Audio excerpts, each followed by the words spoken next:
Although I just noticed something there actually. It looked like it was hitting very early in relation to the enemy. So I think, do we have in our project settings?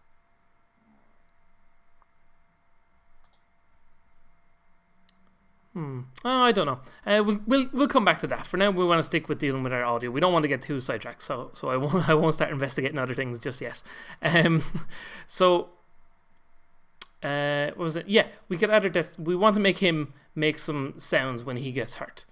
So we could figure out some way to like create an impact effect for specifically when you hit your enemy or something like that. But rather than doing all that, what we'll do is we'll look at how the enemy is being hurt. So in our script, we'll go to our Ninja Star controller, and we'll open that up, and also we'll open our enemy health manager because I know that's what we're actually going to be using. So we'll pop into Unity here, or not Unity, sorry, MonoDevelop. So in our Ninja Star controller, what we know is that when we detect that the other is an enemy, then is going to go to that enemy health manager and it'll use the give damage function from that enemy health manager. So within that enemy health manager function, we know that that's always attached to the enemy. So why don't we use that knowledge that we have there? So we'll go to our enemy here. We'll just zoom in on him a bit. And we want to have him have a little hurt sound effect on him. So we'll go to our enemy hurt here, and we'll drag that. We could continue dragging it down here, but instead what we're going to try is just drop it straight on the enemy there, and that does the exact same thing. Now we have a little audio source here. So now, but rather than having it play on awake, so he just makes a little hurt sound as soon as the game starts, that's not what we want. We'll turn that off. And now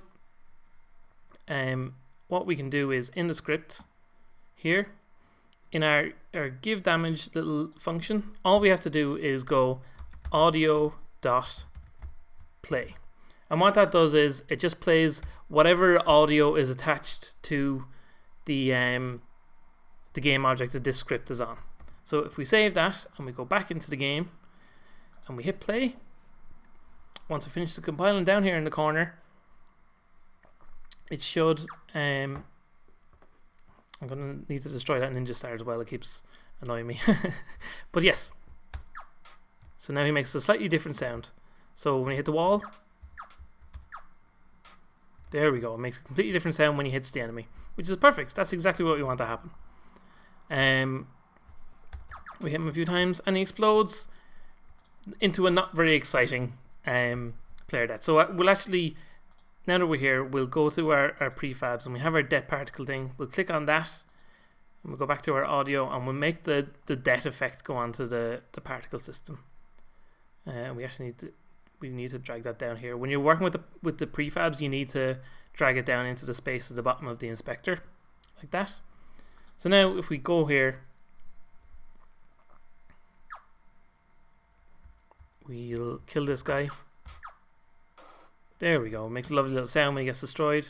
And now that we set it on the death effect, it'll do the exact same thing for the player. So the player makes a nice little sound when he gets killed too. And that's perfect. That works very well for what we want to happen here.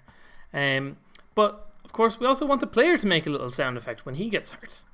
And again, it's a very, very simple thing to do. How is our player being hurt being handled?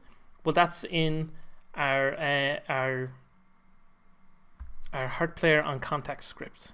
So we'll open that up here.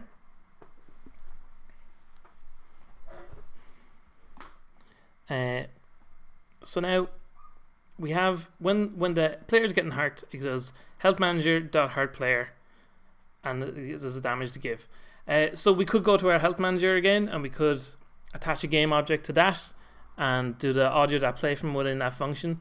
But it might start causing some issues for us because we have that as a static function, and from within a static function, it makes it very awkward to to call non-static objects, because to make the object be able to be controlled or be added to from within Unity, we have to make it a non-static object, and you can't just make a non-static object play from within a static function. It's all very confusing and completely not something we need to look at all. So the very simple way to do it, on our enemy health manager, we did audio.play. So that's how we know we can get the audio on an object to play. And here, when we're hurting the player, we already know that the other here is the player. So if we were to attach an audio sound to the player for when he gets hurt, we could do other.audio.play. So then when the player gets hurt by whatever's hurting the player, the enemy walking into him in this example,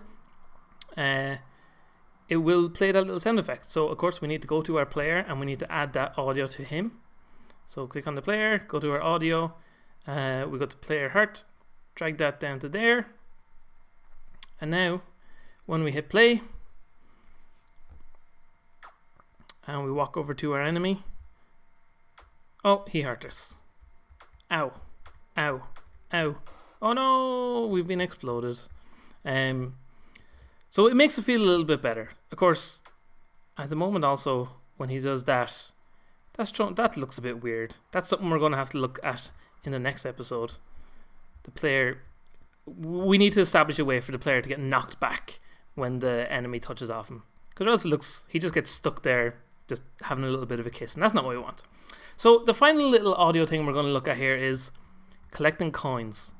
Now, again, we could create a little particle effect if we wanted to, that gets created every time you pick up a coin, and that plays a little sound effect, and that would be a perfectly fine way of doing it, but we want to take a look at doing it a different kind of way.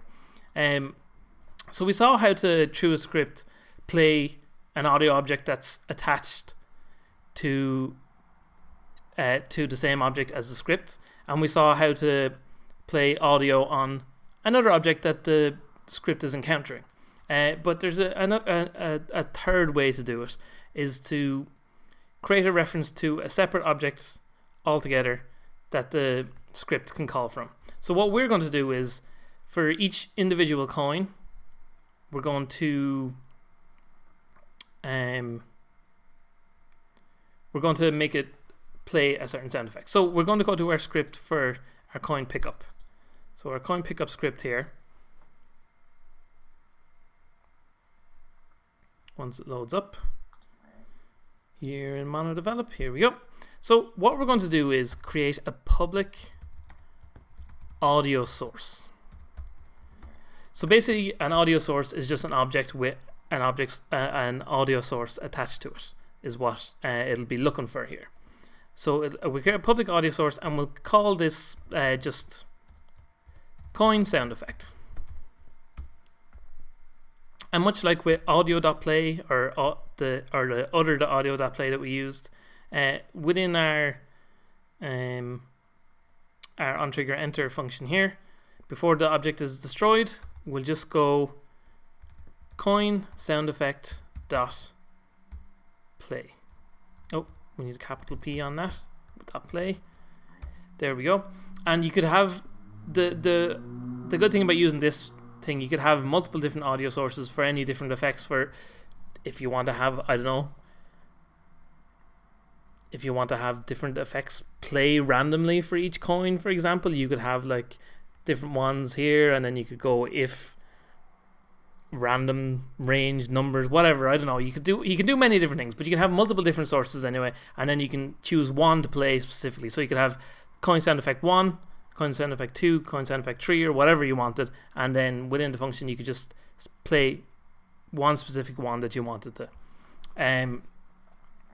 But we're just looking at the basic way to do it here. So coin sound effect dot play, and that will play whatever effect we have assigned to be the coin sound effect. So we'll just save that and we'll pop back into the game. So now we need to decide what the coin sound effect is. And for audio sources to work, you need them to be an object in the world. So what you could do is you could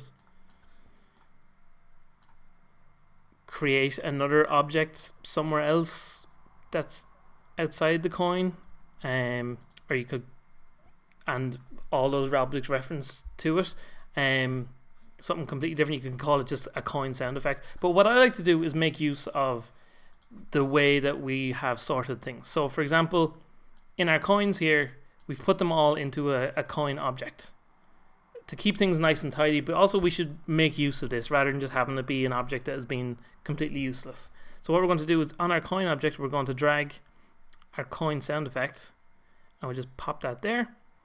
So now on each of these coins here, we have a blank audio source. So we will just highlight all of them, and very simply we can just we'll highlight all of them and we can just drag the top one, the coin holder, into our sound effect space. And now when we hit play,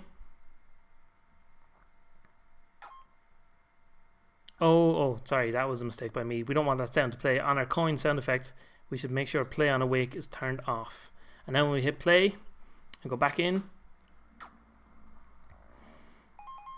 there we go. Our coins get picked up, they make a nice little sound. We can chuck our little ninja stars, collect some coins, and die. And there you go.